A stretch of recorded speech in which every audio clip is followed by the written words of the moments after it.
ନିଜକୁ ଏମିତି ବନାନ୍ତୁ କି ଲୋକ ଆପଣଙ୍କୁ ପାଇବା ପାଇଁ ଦର୍ଶିବେ। ହେଲୋ ଫ୍ରେଣ୍ଡ, ଜୟ ଜଗନ୍ନାଥ। କେମିତି ଅଛନ୍ତି ଆପଣମାନେ ସମସ୍ତେ?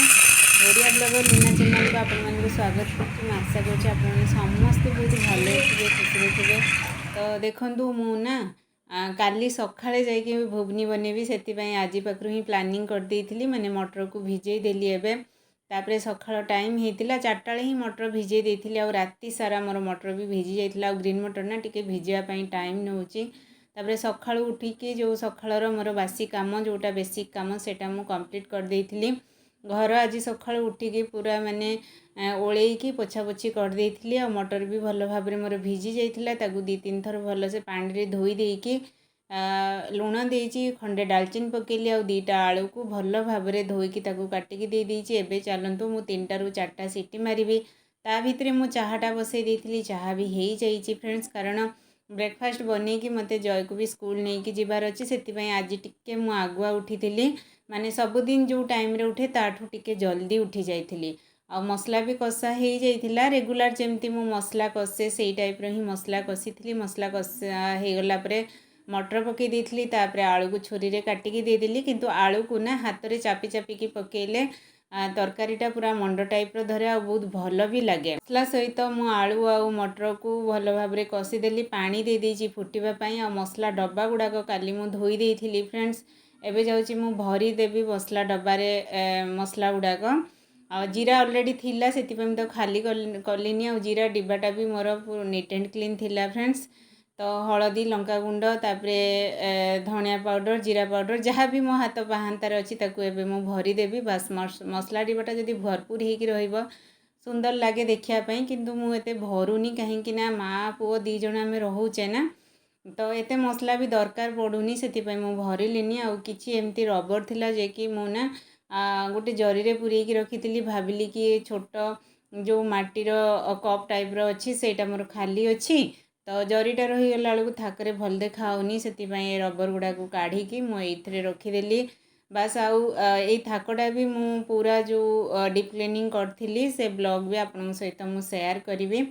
ତ ଏବେ ଚାଲନ୍ତୁ, ଜଣେ ଦିଦିଙ୍କର କମେଣ୍ଟସ୍ ଥିଲା କି ତମେ ସୁଜି ଇଟଲି ଯେଉଁ ବନଉଛ ସେଇଟା ଡିପ୍ଲି ସେୟାର କରିବା ପାଇଁ। ତ ଦେଖନ୍ତୁ, ଆଜି ମୁଁ ସୁଜି ଇଟଲି ବନେଇବି, ସେଥିପାଇଁ ମୁଁ ଡିପ୍ଲି ରେସିପିଟା ଆପଣମାନଙ୍କୁ ଦେଉଛି। ତ 3 କପ୍ ସୁଜି ନେବି। ଆଉ 3 କପ୍ ସୁଜି ସହିତ ଆପଣ 3 କପ୍ ଦହି ନେଇଯିବେ। ଟିକେ କମେଇ ଦେଲେ କ'ଣ ହୁଏ, ମୁଁ ସୋଢ଼ା ବଗେରା କିଛି ଦିଏନି ନା, ସେଥିପାଇଁ ମୋତେ ଡର ଲାଗେ କି କାଳେ ଫୁଲିବନି। ସେଥିପାଇଁ ମୁଁ 3 କପ୍ ଦହି ଦେଇକି ପୁରା 15ରୁ 20 ମିନିଟ୍ ରେଷ୍ଟିଂ ଟାଇମ୍ ତାକୁ ଦେଇଦିଏ। ଲୁଣ ପକାଏନି, କଲାବେଳକୁ ଲୁଣ ପକାଏ, କାରଣ ଦହି ପଡ଼ିଛି ନା। ଲୁଣ ପକାଇକି ରଖିଦେବେ ମାନେ ଖଟା ହେଇଯିବ। ସେଥିପାଇଁ ଆପଣ ଯେଉଁ ସମୟରେ କରିବେ ସେଇ ସମୟରେ ହିଁ ଦେଇଦେବେ, ଲୁଣ ଦେଇଦେବେ। ତ ଆଉ ଖଟା ଲାଗିବନି। ଆଉ ଅଳ୍ପ କିଛି ପାଣି ମୋର ଦରକାର ଥିଲା। ବାସ୍, ପାଣି ଦେଇକି ଏବେ ତାକୁ ଭଲ ଭାବରେ ମିକ୍ସ କରିଦେଇଛି।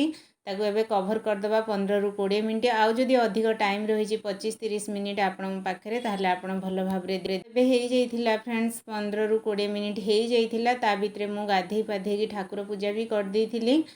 ତ ରେସିପି ମୁଁ ଆପଣମାନଙ୍କ ସହିତ ସେୟାର କରିବି ବୋଲି ଆଉ କୌଣସି କାମ ତା ଭିତରେ ମୁଁ ଦେଖେଇନି ଫ୍ରେଣ୍ଡସ୍, କାରଣ ଯଦି ଅଲଗା କିଛି କାମ ଆ ଭିତରେ ମୁଁ ଦେଖେଇ ଦେଉଛି ତାହେଲେ ଆପଣ କନଫ୍ୟୁଜ୍ ହେବେ। ତ ସେଥିପାଇଁ ଏବେ ମୁଁ ଇଟଲି ଛାଞ୍ଚରେ ପାଣି ଦେଇକି ମୁଁ ବସାଇ ଦେଇଛି ଗ୍ୟାସ୍ରେ। ତାପରେ ଇଟଲି ଛାଞ୍ଚରେ ତେଲ ଦେଇଥିଲି। ଆଉ ମୁଁ ଏବେ ଆପଣମାନଙ୍କୁ ଦେଖାଉଛି ଯେ ଇଟଲି ଛାଞ୍ଚଟା ଆପଣ କେମିତି ସେଟ୍ କରିବେ। କଣାକୁ କଣା ଦେଇକି ଆପଣ ସେଟ୍ କରିବେନି, ତାକୁ ଟିକେ ମାନେ ଅପୋଜିଟ୍ ଡିରେକ୍ସନରେ ରଖିବେ। ଯେଉଁଠି ଆପଣଙ୍କର ଇଟଲି ବ୍ୟାଟର୍ଟା ଦେଇଛନ୍ତି ସେଇ ସିଧାରେ ହିଁ କଣାଟାକୁ ଜମା ବି ରଖିବେନି, ତାକୁ ଅପୋଜିଟ୍ କରିକି ରଖିବେ। ଯେତେବେଳେ ଇଟଲି ଫୁଲିବ ଆଉ ବେସ୍କୁ ବେସ୍ ଲାଗିବନି। କିନ୍ତୁ ମୋର ଲାଷ୍ଟ ଇଟଲି ବେସ୍ଟା ଟିକେ ଲାଗିଯାଇଥିଲା, ସେଥିପାଇଁ ଦେଖିବେ 1-2ଟା ଖଣ୍ଡେ ଇଟଲି ମୋର ମାନେ ଗୋଟିଏ ଇଟଲି ଦେଖନ୍ତୁ ଖରାପ ହେଇଯାଇଛି, କାରଣ ସେ ଲାଗିଯାଇଥିଲା ବୋଲି। ଆଉ କୌଣସି ଇଟଲି ମୋର ଖରାପ ହେଇନି।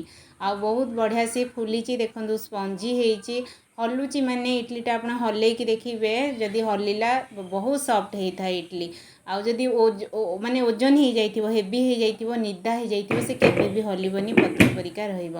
ତ ଘୁଗୁନି ମୋର ରେଡ଼ି ହେଇଯାଇଛି, ଇଟଲି ରେଡ଼ି ହେଇଯାଇଛି। ଆସନ୍ତୁ ଆପଣମାନେ सांगरे मिसिकी खाइबा और जय इडली खाएनी से तार यही टाइप छोट छोट पिठा माने 3-4टा कर दी ताकू खोई पी रेडी करके स्कूल छाड़ी आसिक घर को आसिली फ्रेंड्स काम पाखक पलि आसली कारण बाली फिलिंग चली बाली गाड़ी गोटे पर गोटे आसूची बाली गाड़ी पाखे रही पड़ू फ्रेंड्स से मुझे बसीगली